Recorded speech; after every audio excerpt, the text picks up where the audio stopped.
नमस्कार. ठरलं तर मग मालिकेचा आजचा भाग तुम्ही पाहत आहात आणि खरं तर आजचा भाग खूप उशिरा आल्यामुळे आता रिव्ह्यू द्यायला देखील उशीर होतोय. पण आजचा भाग देखील तितकाच छान आहे. त्यामुळे शेवटपर्यंत एपिसोड पाहायला विसरू नका. तर आता काल आपण पाहिलं होतं की सायली आणि तन्वी आता या दोघींमध्ये त्या किल्ल्यांवरून भांडण होतं. आज मात्र ते भांडण तसंच कंटिन्यू दाखवलंय त्यांनी आणि खरं तर आता त्या भांडणाचं रूपांतर आता मारामारीमध्ये झालंय खरं तर. आता सायली तन्वीच्या हातातून त्या किल्ल्या ओढत असते, तर तन्वी देखील त्या किल्ल्या आता परत तिला मिळाव्या म्हणून आता सायली सोबत तिच्याकडनं त्या किल्ल्या ओढत असते. आणि घरातील सगळेच जण आता आश्चर्यानेच त्यांच्याकडे पाहत असतात की या दोघींचं नक्की काय चाललंय. आता अश्विन मात्र न राहून तन्वीला समजवायला येतो. तन्वी, अगं काय करतीयेस, सोड ना त्या किल्ल्या. पण तन्वी मात्र काही त्या किल्ल्या सोडायला तयार नसते. त्यावर तन्वी बोलते की तिला सांग ना सोडायला. अरे आईने दिल्या आहेत ना त्या किल्ल्या मला, मग तो माझा मान आहे ना. आता अर्जुन देखील आता सायलीला समजावतो की सायली अगं काय करतीयेस, सोड त्या किल्ल्या. अगं मम्मानेच त्या किल्ल्या तिला दिल्या आहेत ना, मग तू काय इतका हट्ट करतीयेस, सोड, राहू देत त्या किल्ल्या तिच्याकडेच. पण सायली मात्र ऐकायला तयार नसते. सायली बोलते की या किल्ल्यांवर मात्र फक्त माझाच हक्क आहे, या मी तिला मिळूच देणार नाहीये. आणि आता मात्र सायलीला अजून शेव येतो आणि आता सायली तिच्या हातातनं त्या किल्ल्या ओढत असते. आता प्रताप देखील त्यांना समजावतो की अरे काय चाललंय तुमच्या दोघींचं, सोडा बरं तुम्ही दोघी एकमेकींना. पण कल्पना देखील त्यांना समजावायचा प्रयत्न करते, पण कोणीही मात्र आता माघार घ्यायला तयार नसतं या दोघींमध्ये. आता तन्वीचं म्हणणं असतं की आई, तू या किल्ल्या मला दिल्यास म्हटल्यानंतर हे माझी जबाबदारी आहे.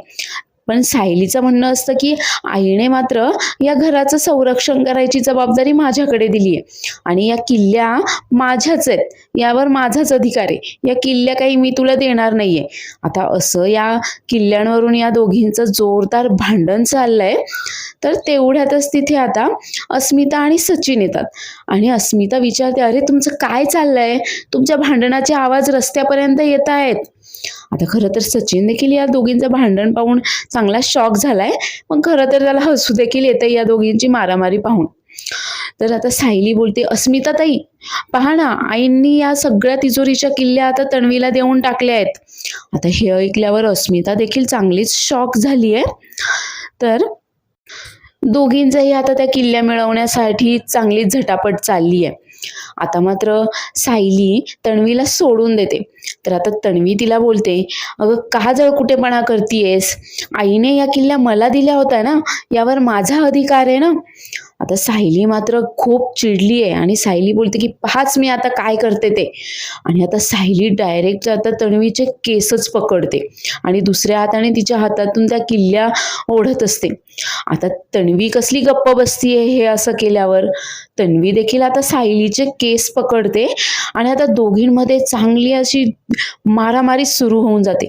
आता त्या दोघींची मारामारी पाहून खरं तर घरातील सर्वच जण शॉक झालेत आणि सगळेजण आता या दोघींना सोडवायचा प्रयत्न करतायत. पण सायली काही मागे हटायला तयार नाही आणि तन्वी देखील मागे हटायला तयार नाहीये. आता चांगलाच या सुभेदारांच्या घरामध्ये आता मारामारी हाणामारी पाहायला मिळते आपल्याला. आता शेवटी मात्र सायली आता तिला सोडून देते. आता अश्विन तन्वीला बाजूला घेतो. तर खरं तर ही सगळी काही मारामारी हाणामारीचा ड्रामा सायलीने केस मिळवण्यासाठी केलेला असतो आणि आता सायलीचं काम झालंय आणि म्हणून आता ती तन्वीला सोडून देते. आता तन्वी मात्र तिला खूप म्हणजे असं दादागिरी करतच बोलत असते की या किल्ल्यांवर ना माझा अधिकार आहे, या किल्ल्या जरी तुझ्याकडे राहिल्या ना तरी हा मान मात्र माझा आहे, कारण आईने मला तो मान दिलाय. तर त्या किल्ल्या मात्र तन्वीला दाखवत सायली देखील बोलते की या किल्ल्या तर माझ्याच आहेत आणि यावर माझाच अधिकार आहे, माझ्याकडेच राहतील त्या. आणि तोऱ्यातच आता सायली तिच्या खोलीमध्ये निघून जाते. आता बाकी सर्वजण इथे हॉलमध्येच आहेत आणि तन्वी मात्र आता रडायचं नाटक करतीये आणि बोलते की मी इतकं काय केलं होतं की ही मुलगी माझ्याच नशिबाला आली आहे बरं, लहानपणापासून ना मी हिचं हे असं वागणं सहन करतीये. तर आता अश्विन देखील बोलतो, दादा अरे समजाव तुझ्या बायकोला, अरे आज तर तिने तन्वीसोबत मारामारीच केली आहे, हे सभ्य लोकांचं घर आहे, इथे हे अशी मनमानी चालणार नाहीये, समजाव तुझ्या बायकोला. त्यावर आता प्रताप देखील बोलतो, हो ना, नाही म्हणजे सायली कधीच हे असं काही वागत नाही, मग आजच अचानक तिला असं काय झालं होतं? खरं तर आता अर्जुनला देखील या सगळ्याची काहीच आयडिया नसते की सायली हे कसं काही हाणामारी वगैरे करेल. त्यावर तो देखील विचार करत असतो की नक्की काय झालंय आज बायकोला. आणि आता तो बोलतो की मलाही कळत नाहीये, सायली असं कधीच वागत नाही, पण आज नक्की काय झालंय तिला, मी पाहतो जाऊन, नक्की बोलतो मी तिच्याशी, काय झालंय ते पाहतो. त्यावर प्रताप देखील बोलतो, हो हो, लवकर जा आणि तिला काय झालंय ते पहा बरं. आता अर्जुन इकडे सायलीसोबत बोलायला त्याच्या रूममध्ये येतो. तर सायली आता पाठमोरी उभी असते. तर अर्जुन बोलतो, बायको अगं काय करत होतीस तू? तू हे असं कधीच वागत नाहीस आणि आज मात्र तू चक्क मारामारी केली आहेस घरामध्ये. आता सायली पलटते आणि एकदम आनंदानेच त्याला तिच्या हातामध्ये असलेली पॉलिथिन दाखवत बोलते, हे पहा, आपल्याला DNA टेस्टसाठी केस हवे होते की नाही तिचे, तिचे केस मिळाले. एक नाही, 3-3 केस मिळाले तिचे. आता ते केस पाहून तर अर्जुन चांगलाच शॉक झालाय आणि अर्जुन मात्र आता आश्चर्यानेच तिच्याकडे पाहतो आणि बोलतो, म्हणजे हे सगळं काही तू DNA टेस्टसाठी, केस मिळवण्यासाठी केलंस? एवढा मोठा ड्रामा क्रिएट केलास तू केस मिळवण्यासाठी? त्यावर सायली देखील बोलते, हो, सायली 2.0 आहे मी आणि केस मिळवण्यासाठी मी इतकं तर करूच शकते. त्यावर सायली पुढे बोलते की आणि हो, हे फक्त काही नाटक नव्हतं, मला खरंच तिचा तेवढा राग आला होता. नाही, माझ्या घराकडे जर कोणी वाकडी नजर करून पाहत असेल, मग मात्र मी हे असंच वागेल त्याच्याशी. तर इकडे खाली हॉलमध्ये आता सगळेजण सोफ्यावर बसलेले असतात. तर तन्वी मात्र आता आता सगळ्यांसमोर नाटक करत असते की मला किती वाईट वाटलंय वगैरे या गोष्टीचं, आणि बोलते की लहानपणापासून ही असंच करतीये. लहानपणी आम्ही जेव्हा आश्रमात होतो, जर मधुभाऊंनी दुसरं कुणाचं कौतुक केलं की हिला अजिबातही सहन व्हायचं नाही, हिचा अगदी जळफळाट व्हायचा. ही लहानपणापासूनच माझ्यावर अशी जळतीये वगैरे असं आता ती सांगत असते. आणि आई, तू स्वतःच त्या किल्ल्या मला दिल्या होत्या ना, ती जबाबदारी होती ना माझी, असं तसं आता बरंच असं काही ती तन्वी आता बोलत असते आणि बाकीचं सगळेजण मिळून तिचं सांत्वन करत असतात. तर आता सचिन देखील बोलतो, हो ना, म्हणजे सायली वहिनीचं हे रूप मी पहिल्यांदाच पाहतोय. मला देखील वाटलं नव्हतं की ही सायली वहिनी हे असं काही करेल म्हणून. आणि तो विचार करतो की आता यांचा फॅमिली ड्रामा काय सुरू झालाय, काय नाटक आहे, सर्कस आहे की फॅमिली आहे ही? जाऊ दे, मला काय माझे प्रॉब्लेम्स कमी आहेत का? आणि तो मात्र तिथून पळ काढतो.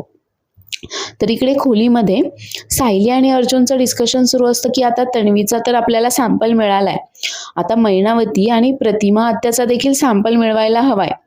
आता मैनावतीचा तर काही प्रॉब्लेम नाहीये, ती लगेच तिचा केस देईल, पण मग प्रतिमा आत्याचा केस कसा मिळवणार आहेस बरं बायको तू, असं आता अर्जुन सायलीला विचारतो. त्यावर सायली सांगते की हो, तेच थोडंसं अवघड आहे आणि आपण डायरेक्टली प्रतिमा आत्याला सांगूही शकत नाहीये की आम्हाला DNA टेस्ट करायची आहे म्हणून, त्यामुळे काहीतरी शक्कल लढवून त्यांचाही केस मिळवावा लागेल म्हणून. तर आता दोघेही ठरवतात, आता सायलीचं देखील काहीतरी प्लॅनिंग सुरू आहे की आता प्रतिमाचा केस कसा मिळवणार यासाठी. आणि आता अर्जुन बोलतो की हे तन्वीला मात्र अजिबातही कळायला नकोय, नाहीतर ती आधीसारखे परत एकदा DNA टेस्टचे सॅम्पल अदलाबदली वगैरे करेल. आणि आता दोघे जण आता त्या पॉलिथिनवर नावं टाकून आता अर्जुन ती पॉलिथिन त्याच्या कपाटामध्ये ठेवतो. आणि आता सायली देखील आता मैनाच्या आणि प्रतिमाच्या सॅम्पलसाठी 2 पॉलिथिन नावं वगैरे टाकून तयार करते.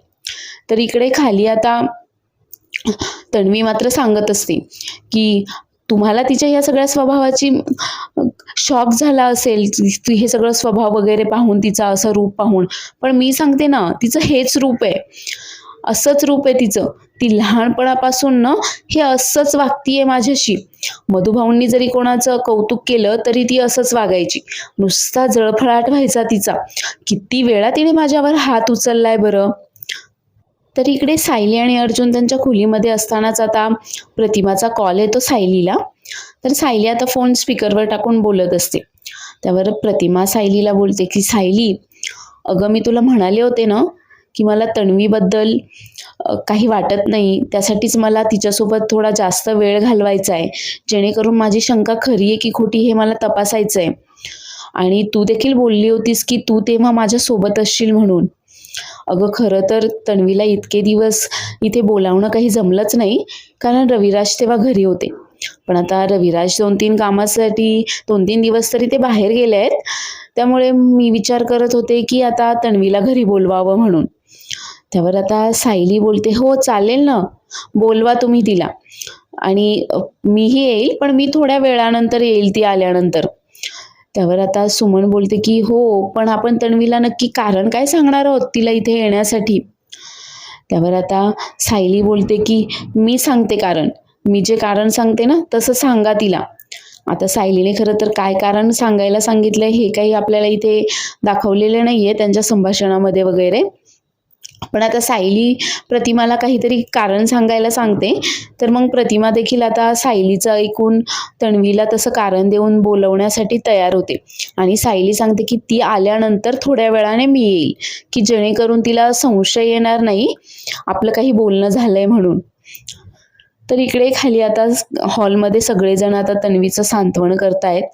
तर आता तन्वी देखील अगदी एकदम बिचाऱ्यासारखं सायलीला ब्लेम करत असते. आता अश्विन देखील खूप चिडलाय आणि अश्विन देखील बोलतो की तुम्ही तिला जाब विचारा. नाही डॅड, तुम्ही तिला जाब विचारलाच पाहिजे या गोष्टीचा.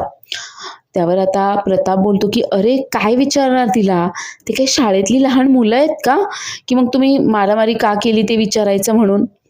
त्यावर आता तन्वी देखील चिडते आणि बोलते, "नाही बाबा, तुम्ही विचाराच. तुम्ही तिला जाब विचारायलाच हवाय आणि तुम्ही चांगलंच ओरडा तिला."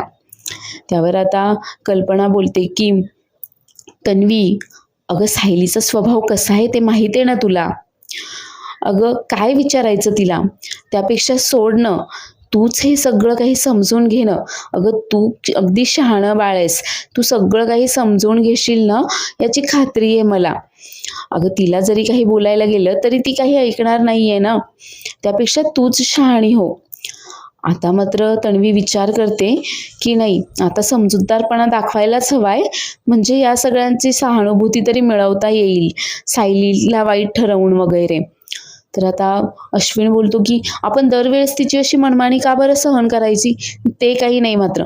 तिला जाब विचारायलाच हवाय. त्यावर आता तन्वीच आता अश्विनला समजावत बोलते की अश्विन, अरे जाऊ देत. आई म्हणतीये ना की नको तू जाब विचारायला तिला म्हणून. मग नको विचारायला. मी समजून घेईल. आपणच समजूतदारपणा दाखवायला हवाय ना. काय आहे की ज्या माणसाला अक्कलच नाही त्याला समजावून तरी काय करणार? त्यापेक्षा जे शहाणं माणूस आहे त्यानेच सगळं काही समजून घ्यायला हवंय की नको बरं? आता तन्वी मात्र खरं तर इथे सगळ्यांसोबत नाटक करतीये चांगलं बनायचं वगैरे, पण तिला हेच माहीत नाहीये की हे सगळेजण सुद्धा तिच्यासोबत नाटकच करतायत आणि तिला मात्र असंच वाटतंय की तिने ह्या सगळ्यांना घोळात घेतलंय. पण इथे मात्र तिच्यासोबतच चांगला मोठा स्कॅम झालाय. तर आता तन्वी बोलते की माझे ना अजून देखील हातपाय थरथरतायत. अश्विन तुम्हाला खोलीमध्ये घेऊन चल. त्यावर प्रताप आणि कल्पना देखील बोलतात, "हो हो अश्विन, हिला आता पहिलं खोलीमध्ये घेऊन जा हं आणि तिच्या सोबतच थांब." आता अश्विन तिला तिथून घेऊन जातो. तर आता प्रताप, कल्पना आणि विमल मात्र हसत असतात. आता त्यांचं हे हसणं पाहून आता अस्मिताला शॉकच बसतो आणि तिलाही कळतं की हे सगळं नाटक करत होते तर. तर कल्पना बोलते की हो ना, म्हणजे सायलीने मात्र अतिच केलं हं. नाही म्हणजे तिने आपल्याला सांगितलं होतं की ती असं काही करणार आहे, पण हे मारामारी वगैरे होईल, असं काही होईल असं आपल्याला वाटलं नव्हतं. त्यावर प्रताप देखील बोलतो की हो ना, मला देखील आश्चर्यच वाटलं. त्यावर आता अस्मिता बोलते, म्हणजे म्हणजे तुम्ही हे सगळं काही नाटक करत होतात का? म्हणजे की सायली हे सगळं नाटक करत होती, त्यांची खरोखर मारामारी नाही झाली आहे तर? त्यावर कल्पना बोलते, "अगं हो, अर्थातच हे सगळं काही नाटक होतं. म्हणजे सायलीने आम्हाला आधी सगळं काही सांगितलं होतं काय करायचंय ते. पण मग ती असं काही करेल, मारामारी वगैरे करेल असं काही आम्हाला देखील वाटलं नव्हतं." अ, त्यावर आता अस्मिता बोलते की "एक मिनिट, पण तिने असं का करायला सांगितलं तुम्हाला?" "नाही, म्हणजे याआधी पण तिने तुम्हाला तन्वीसोबत चांगलं वागायला सांगितलं होतं ना आणि तुम्ही अजूनही तिच्याशी चांगलंच वागतायत. मग आज हे अचानक का बरं?"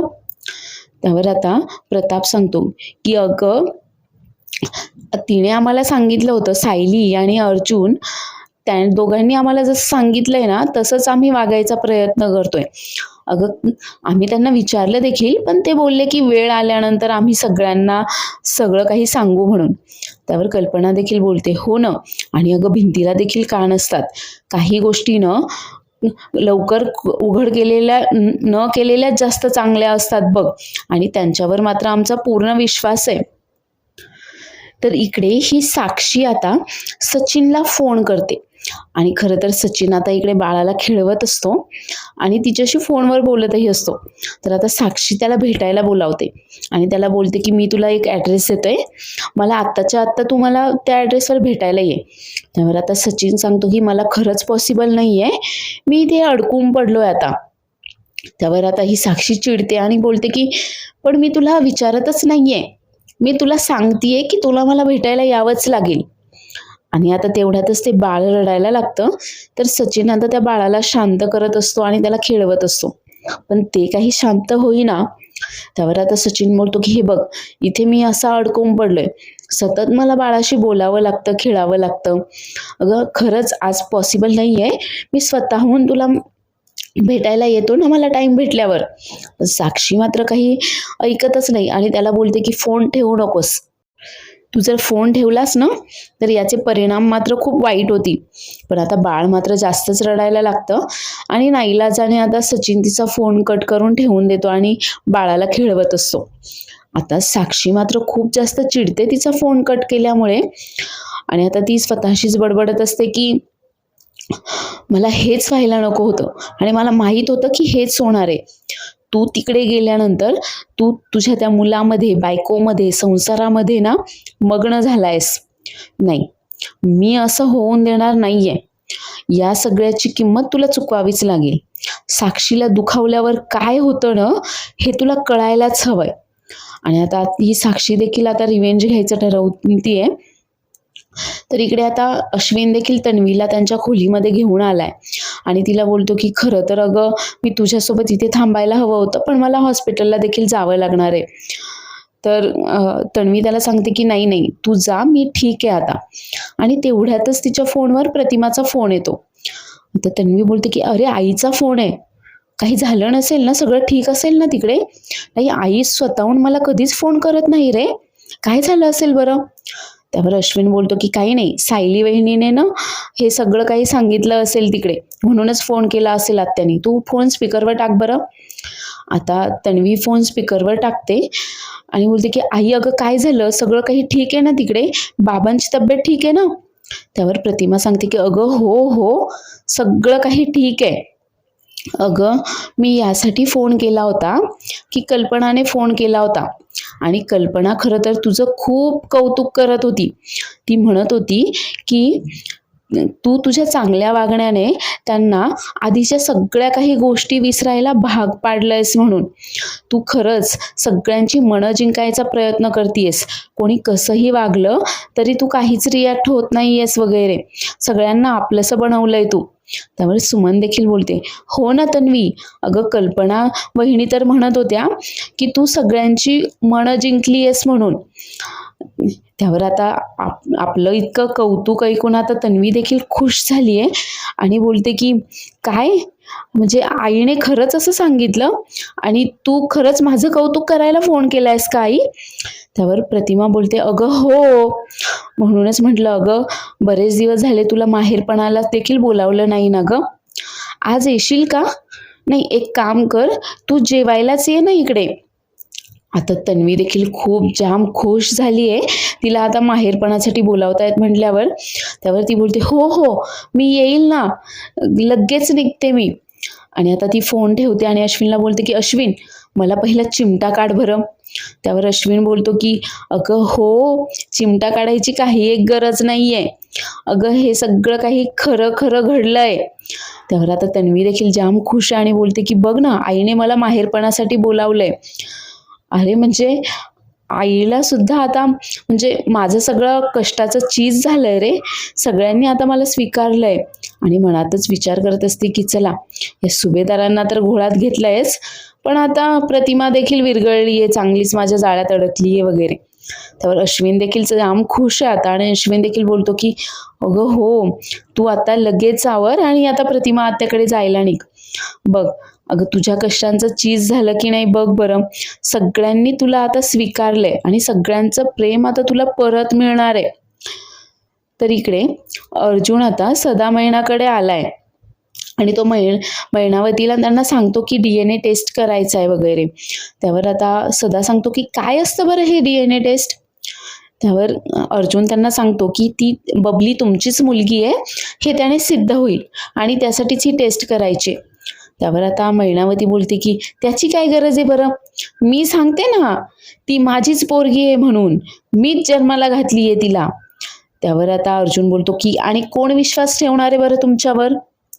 नाही, प्रिया बोलेल की तुम्ही तिचे आई बाबा नाही आहात म्हणून, ती तुमची मुलगी नाही आहे, तुम्ही खोटं बोलताय म्हणून, आणि माझ्या घरचे देखील तुमच्यावर विश्वास ठेवणार नाही आहेत. नाही म्हणजे त्यांचा तुमच्याबद्दलचा जो काही अनुभव आहे तो चांगला नाहीच आहे. त्यावर सदा देखील बोलतो नाही ते तर आहेच आहे, मैने अगं कसली वाट पाहते, दे ना त्यांना ते केस त्या DNA टेस्टसाठी. त्यावर आता मैनावतीला देखील पटतं त्यांचं बोलणं, आणि आता मैनावती देखील तिचा केस तोडून आता अर्जुनला देते DNA टेस्टसाठी आणि बोलते की एवढा बास होईल ना. तर अर्जुनही तो सॅम्पल घेऊन तिथून निघतो. तर इकडे हा सचिन मात्र आता अस्मिताला तिच्याच घरच्यांविरुद्ध भडकवायचा हे प्रयत्न करतोय. नाही म्हणजे अस्मिता त्याला बोलत असते की अरे मी काय करू, तूच सांग ना, म्हणजे तुझा राग जाईल. म्हणजे बघ ना, मी आता बँकमध्ये कॉल पण केले, पण आता मॅनेजरच नाहीये, तर ते लोक तरी काय करतील बरं. आणि मी ज्या माणसाला कॉल केला होता की तो बोलला होता ना मी कॉल बॅक करतो, पण त्याचा कॉल बॅकही आलेला नाहीये. तो बँकचा इश्यू सॉल्व्ह व्हावा म्हणून प्रयत्न करतेय ना मी. आणि मी डॅडला पण तर विचारलं ना, तुझ्या सोबतच तर विचारलं, तूही तेव्हा तिथेच होतास. डॅडही बोलले ना तो इश्यू सॉल्व्ह होईल म्हणून, मग तरी पण तू माझ्यावर का रागावला आहेस. आता सचिन मात्र लगेच नाटक करत तिच्याकडे येतो आणि हिला बोलतो की हे बघ ब्युटिफुल, अगं मी तुझ्यावर रागावलो नाहीच आहे ग, पण बघ ना तूच थोडासा विचार कर. अगं मला तर वाटतं की हे सगळं काही तुझ्या घरच्यांनी मुद्दाम केलंय. त्यावर आता अस्मिता बोलते अरे ते असं का करतील, म्हणजे असं कोणाचंही अकाउंट कोणीही फ्रीज करू शकतं का. त्यावर आता सचिन बोलतो की बघ अगं पण हे अशक्य पण नाही आहे, मॅनेज तर होऊ शकतं. म्हणजे बघ ना, तुझे डॅड झालं, अश्विन झालं किंवा अर्जुन, त्यांच्या ओळखीचा फायदा घेऊन हे मॅनेज करूच शकतात की. आता हे ऐकून अस्मिता पण थोडीशी गोंधळते. तर हा सचिन मात्र तिला अजून भडकवून देत असतो आणि तिला बोलतो की बघ ना, म्हणजे आज अर्जुन कसं बोलला की तुलाच पैसे हवेत की आणखी कोणाला. नाही, त्याच्या बोलण्याचा रोख माझ्याकडे होता हे कळतंय ग मला, आणि मला काही तुझे पैसे वगैरे नको आहेत, पण मग पहा ना या घरामध्ये माझ्याशी कोणीही नीट वागत नाही. त्यावर आता अस्मिता बोलते की अरे तू असं नको समजूस, सगळेच तुझ्याशी आता नीट वागतायत ना. त्यावर आता हा तिला अजून चिडवून देतो की नाही अगं, फक्त माझंच नाही तर ते तुझ्याशीच देखील नीट वागत नाहीयेत. म्हणजे बघ ना, म्हणजे तुझे डॅड अर्जुन अश्विन वगैरे तुला विचारू शकत होते, पण त्यांनी तुला न विचारता तुझं अकाउंट फ्रीज केलं. आणि विचार करतो की आता हिला एवढं भडकवलंय, याचा फायदा मात्र मला व्हायला हवाय. तर इकडे तन्वी आता प्रतिमाकडे आली आहे आणि प्रतिमाने सगळं काही तन्वीच्या आवडीचं जेवण बनवलंय आणि तिला आता ती जेवायला वाढते. तर आता ते ताट पाहून मात्र तन्वी तोंड वाकडं करते आणि बोलते की हे काय आई, हा सगळा मेनू तू ठरवलायस का. त्यावर प्रतिमा बोलते की हो, काय झालं. त्यावर आता तोंड वाकडं करतच तन्वी बोलते की मला वाटलं काहीतरी साऊथ इंडियन किंवा असं पास्ता वगैरे असं काहीतरी बनवशील ग तू. तू मात्र हे काय बनवलंय, आमच्या घरीही हे असंच असतं आणि तिथंही हे सगळं नाहीतरी मलाच बनवायला लागतं म्हणायला. त्यावर आता सुमन तिला बोलते अगं मग तू तसं सांगायचंस की, मगाशी कॉल केला होतास तेव्हा बोलली असतीस तरी बनवलं असतं ना आम्ही. त्यावर आता तोंड वाकडं करतच तन्वी बोलते की ठीक आहे, काही हरकत नाही, मी हे खाते, पण खूप हेवी नाश्ता केलाय मी, मला हे सगळं काही जाईल असं मला वाटत नाहीये. त्यावर प्रतिमा सांगते की सुमन जाग, एक बशी घेऊन ये. आता सुमन एक बशी घेऊन येते आणि तन्वीला सांगते की तुला जे काही खायचं नसेल ना त्या बशीमध्ये काढून ठेव म्हणून. तर आता खरं तर ही सगळंच्या सगळंच ताटातलं काढून ठेवते. आता सुमन तिला बोलते की तुला तेच आवडलं नसेल तर हे फ्रूटचं सॅलड केलंय ते तरी खा. त्यावर आता तन्वी नाटक करत बोलते की नाही नाही, मला काही एवढं जेवण जाणार नाही, खूप कॅलरीज आहेत यामध्ये, मी नाही खाणार. आणि ती आता फक्त तो फोडणीचा भात केलेला असतो तो घेते खायला आणि मोबाईल पाहत पाहतच खात असते. तर खरं तर प्रतिमाला खूप वाईट वाटतं आणि प्रतिमा तिच्यापासून थोडीशी दूर येते. तर सुमनही तिच्याकडे येते आणि बोलते की वहिनी, तुम्ही वाईट नका वाटून घेऊ. त्यावर प्रतिमा आता सुमनला बोलते, वाईट नाही ग, पण बघ ना, म्हणजे आपल्या आईने आपल्याला इतक्या आवडीने आपल्या आवडीचं जेवण केलंय म्हटल्यानंतर त्याला एक वेगळीच चव असते ग. म्हणजे पूर्णाईने मला नुसता पाण्याचा ग्लास जरी दिला तरी त्याला एक वेगळी चव लागते. आणि माझ्या तोंडावरील समाधान पाहून पूर्णाई देखील आनंदून जाते. पण तन्वीचं मात्र असं नाहीये. अगं, मी इतक्या प्रेमाने तिच्यासाठी बनवलंय, ते कसं झालंय ते देखील ती मला सांगत नाहीये. त्यावर आता सुमन बोलते, तन्वी, अगं तो फोन बाजूला ठेव आणि जेवण कसं झालंय ते तरी सांग, आईने किती प्रेमाने बनवलंय. त्यावर आता तन्वी बोलते, हो हो, छान छान छान झालंय हा. तर इकडे सायली देखील आता पोहोचली आहे प्रतिमाच्या घराबाहेर आणि ती आता तेवढ्यात आता अर्जुनचा फोन येतो तिला आणि अर्जुन सांगतो की मैनावतीचा केस मिळालाय आता आपल्याला, आता फक्त प्रतिमा आत्याचा केस तू मिळव. त्यावर सायली देखील खुश होते आणि हो बोलते. तर इकडे आता तन्वीचं जेवण वगैरे करून झालंय, तर ती आता सुमन आणि प्रतिमासोबत गप्पा मारत असते, पण तिला खूप झोप येते आणि ती बोलते की मी माझ्या खोलीमध्ये जाऊन ना आराम करते. त्यावर प्रतिमा बोलते की अगं, किती दिवसांनी आली आहेस तू, तू माझ्याशी गप्पा मार ना. नाही थांब, मी ना तुझी मालिश करून देते की जेणेकरून तुला छान झोप लागेल. आता तन्वी मात्र तिरसटासारखं बोलते की कशाला बरं, काही गरज नाही आहे त्याची. त्यावर प्रतिमा बोलते की अगं, तूच बोललीस ना की सायलीने तिचे मारामारीमध्ये केस ओढले, ते दुखत असतील ना, तुला जरा आराम भेटेल, बस तू इथे. सुमन, जाग तेल घेऊन ये. आता सुमन तेल घेऊन येते आणि प्रतिमा आता तन्वीला मालिश करून देत असते. पण तन्वीला खरं तर खूप बोर झालेलं असतं. त्यावर आता सुमन देखील तन्वीला बोलते की अगं, तुझं फक्त फोनमध्येच लक्ष आहे, तो फोन बाजूला ठेव. इतक्या दिवसांनी आली आहेस तर आईसोबत थोड्याशा गप्पा तरी मार तोपर्यंत. आता नाईलाजाने मात्र तन्वी तो फोन बाजूला ठेवते आणि बोलते की काय बोलायचं बरं सारखं सारखं तेच तेच. आता प्रतिमा खरं तर विचारत असते तिला की तुझं आणि सायलीचं भांडण नक्की कशावरून झालं, नक्की काय झालं होतं की तुम्ही मारामारी केलीत. त्यावर आता तन्वी बोलते की मला ना सारखं सारखं तेच तेच बोलायचं नाहीये, मला एकदा बोर होतंय आता बोलायला देखील. त्यावर प्रतिमा बोलते की अगं, तुला आठवतं का, लहानपणी मी तुझी मालिश करायचे तेव्हा तू दिवसभर घडलेलं सगळं काही मला सांगायचीस. त्यावर तन्वी बोलते की हो, पण आता मला बोर होते, आता नाही सांगणार आहे मी. आता तेवढ्यातच तिथे सायली येते. आता सायलीला पाहून तन्वी मात्र चिडते आणि बोलते की तू तू इथे तू इथे काय करतेयस, माझ्या मागोमाग आलीयस ना, अगं किती जळशील माझ्यावर. त्यावर आता सायली बोलते की तू विसरतीयस, तू जशी या घरची मुलगी आहेस ना, तशी मी देखील प्रतिमा आत्या आणि रविराज काकांची मानलेली मुलगी आहे, मी इथे कधीही येऊ शकते. तर आता सुमन सायलीला विचारते, सायली, जेवण करशील ना ग, आज सगळं जेवण प्रतिमा वहिनींनी केलंय. त्यावर सायली बोलते, खरंच नको, मी ना घरून जेवण करून आलीये. त्यावर मग सुमन बोलते, मग तू फ्रूट सॅलड खाशील का, वहिनींनीच केलंय अगं तेच देखील. आता सायली बोलते, खरं तर भूक नाहीये, पण मग प्रतिमा आत्यांनी इतक्या प्रेमाने बनवलंय म्हटल्यानंतर खायलाच हवंय, थोडंसं खाईल मी. आता सुमन तिच्यासाठी फ्रूट सॅलड आणायला जाते, तर तन्वी मात्र आता उगाचच नाटक करत आता प्रतिमासोबत गप्पा मारत असते आणि बोलते की आई, अगं तू का थांबलीयस, कर ना मालिश, मला खूप छान वाटतंय अगं, किती दिवसांनी आपण अशा गप्पा मारतोय वगैरे. त्यावर आता प्रतिमा बोलते, तू मगाशी तुला बोलायला बोर झालं होतं ना, मग आता तू गप्पच बस, काही बोलूच नकोस. तेवढ्यातच आता सुमन ते फ्रूट सॅलड घेऊन येते आणि सायलीला देते. तर सायली अगदी आनंदाने तारीफ करत ते फ्रूट सॅलड खात असते. आता तिच्या तोंडावरील ते समाधान पाहून प्रतिमा देखील खरं तर खूप खुश होते. आता सायली बोलते की प्रतिमा, आता नक्की काय काय घातलंय बरं तुम्ही यामध्ये, नाही म्हणजे असं फ्रूट सॅलड कोणालाच बनवता येत नाही, मला सांगा ना. त्यावर आता सुमन बोलते, अगं यामध्ये ना आईच्या प्रेमाची चव आहे म्हणून तुला ते इतकं चवदार लागतंय. तर पुढील भागामध्ये आपण पाहणार आहोत की आता सचिन भेटायला आलेला नाहीये, त्यामुळे ही साक्षी आता भांड्यावाल्या बाईचं रूप घेऊन आता तिथे येते आणि बोलते की आहेत का काही जुने कपडे वगैरे. तर इकडे सायलीला आता प्रतिमाचा केस मिळवायचा आहे म्हणून ती प्रतिमाच्या केसांची मालिश करून देते आणि मालिश करून देता देता गप्पांमध्ये गुंतवून ती आता प्रतिमाचा केस मिळवते आणि तो केस ती आता पॉलिथिनमध्ये टाकून तिच्या बॅगमध्ये ठेवते. तर तेवढ्यातच तन्वी तिथे येऊन तिला धडकते.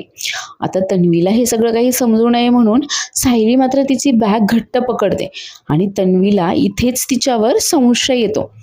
तर सायली आणि अर्जुन आता घरी पोहोचलेले असतात आणि तन्वी देखील घरी पोहोचली आहे. पण तन्वीचा मात्र धक्का लागून त्या साक्षीकडची भांडी वगैरे खाली पडतात आणि साक्षी तिचा पदर बाजूला करून तन्वीला चेहरा दाखवते. आता तन्वी देखील जोरात ओरडते, तू, आणि जाम घाबरली आहे. तर सायली आणि अर्जुन देखील आता धावतच तिथे येतात. तर सायली अर्जुन आता तन्वीला आणि त्या साक्षीला एकत्र पाहून काय करतील हे मात्र आपल्याला आता उद्याच्या एपिसोडमध्ये पाहायला मिळणार आहे. तर आजचा एपिसोड आवडला असल्यास चॅनेलला लाईक, शेअर आणि सबस्क्राईब करायला विसरू नका. धन्यवाद.